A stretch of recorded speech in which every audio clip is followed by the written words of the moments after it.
Imagine a painting where an artist is about to complete their final brushstroke, and that canvas, once finished, reveals the image of a perfect home. Not just an ordinary home, but one that represents infinite love and satisfaction, the home of the Heavenly Father. This home is a place of abundance, fulfillment, and above all, eternal love. The Father is God Himself, and in this story, He has two main sons, though they could symbolize many more. These two sons are called the elder and the younger, and together they are part of this wonderful heavenly family. The Lord, through the parable of the prodigal son, adds more details to this painting, a story that makes us deeply reflect. The narrative begins with the younger son making an unexpected decision. According to Luke 15:12-13, the young man says to his father, "Father, give me the portion of goods that belongs to me." Without hesitation, the father divides his inheritance and gives it to him. Shortly after, the younger son gathers everything he has and departs to a distant land. There he begins to live recklessly, squandering his inheritance. Why would this son, who lived in a home full of love and abundance, make such a decision? Perhaps he thought that the freedom of the outside world would be better than the discipline of home. Perhaps he believed the grass on the other side was greener. We are often the same, looking at what others have and desiring something that seems better, even though what we already possess is perfect. Like this young man, we often stop valuing what God has given us. Have you ever felt tempted to look beyond the boundaries the Lord has set to protect us? If so, let me know your experience in the comments. Join me in this story because the younger son didn't take long to face the consequences of his decisions. The younger son, full of illusions and with pockets overflowing with money, set off for a faraway country. There he enjoyed a life that, at first, seemed perfect. With his fortune, he surrounded himself with friends who were always willing to join him at feasts and parties. For a time, the young man lived the dream he had imagined when he left his father's house. However, this false happiness had an expiration date. One day the money ran out. Luke 15:14 tells us, "When he had spent everything, a severe famine arose in that country, and he began to be in need. The fortune he had received from his father vanished like smoke, and with it, the friends disappeared too." The young man found himself completely alone, facing a reality he had never anticipated. In his desperation, he sought help from the people he had shared his wealth with, but he found closed doors and cold hearts. Those who once praised and accompanied him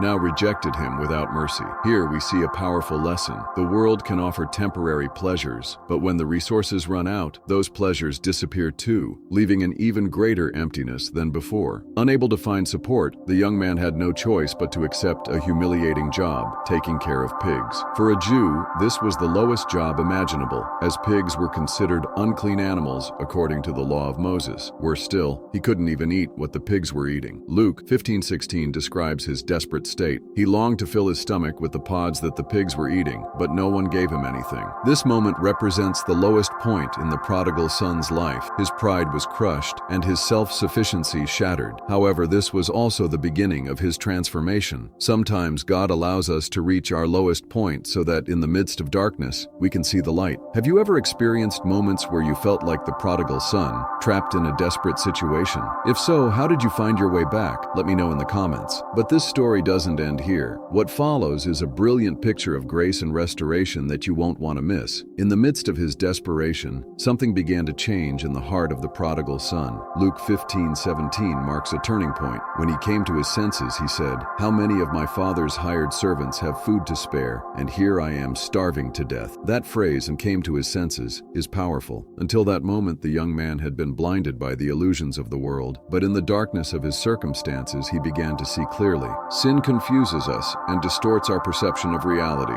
It makes us see bad as good and the temporary as permanent. This happened to the prodigal son. When he was at home, he looked outside and saw a world full of promises. But now, in the pig pen, he began to see things as they really were. He realized that even the hired servants in his father's house lived better than he did, a legitimate son. That clarity led him to make a decision. Luke 15:18-19 records his thoughts. "I will set out and go back to my father and say to him, 'Father, I have sinned against heaven and against you. I am no longer worthy to be called your son. Make me like one of your hired servants.'" This moment is crucial because he not only recognized his sin, but also decided to act. It's the moment when his pride gave way to humility and repentance. We can imagine him slowly rising from the pig pen, with dirty and torn clothes, and with the weight of remorse in his heart. But every step he took toward home was a step of faith, an expression of hope in his father's goodness. This is a reminder for all of us. No matter how far we have fallen, there is always a way back to the Father. Now here's an important question. What made the prodigal son dare to return? It was his confidence in his father's character. He knew that, although he had failed, his father was good and merciful. And this is a reflection of God's love for us. No matter how far we have strayed, God is always willing to receive us with open arms if we turn to Him with a repentant heart. Have you ever felt called to return to God after straying? What motivated you to take that step? Share your experience in the comments. The prodigal son's journey is just beginning, but what awaits him at the end of that road is more beautiful than we could imagine. The prodigal son embarked on his journey back home with a heart full of repentance, but also weighed down with uncertainty. Every step he took was marked by doubt. Will my father receive me? Is it possible for him to forgive me after all I've done? However, what he didn't know was that his father had been waiting for him. Luke 15:20 gives us one of the most touching images in all of Scripture. So he got up and went to his father. But while he was still a long way off, his father saw him and was filled with compassion for him. He ran to his son, threw his arms around him, and kissed him.